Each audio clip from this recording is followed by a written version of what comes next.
Добре дошли в виртуален музей към Българска академия на науките. Моля, използвайте контролерите за навигация.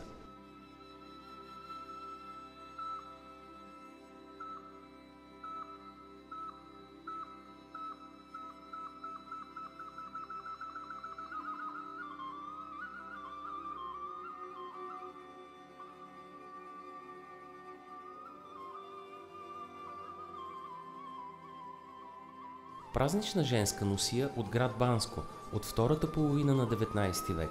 Носията е от Пиринска етнографска област от саичен тип облекло. Моля, натиснете бутона, за да разгледате, или още веднъж, за да спрете ротацията.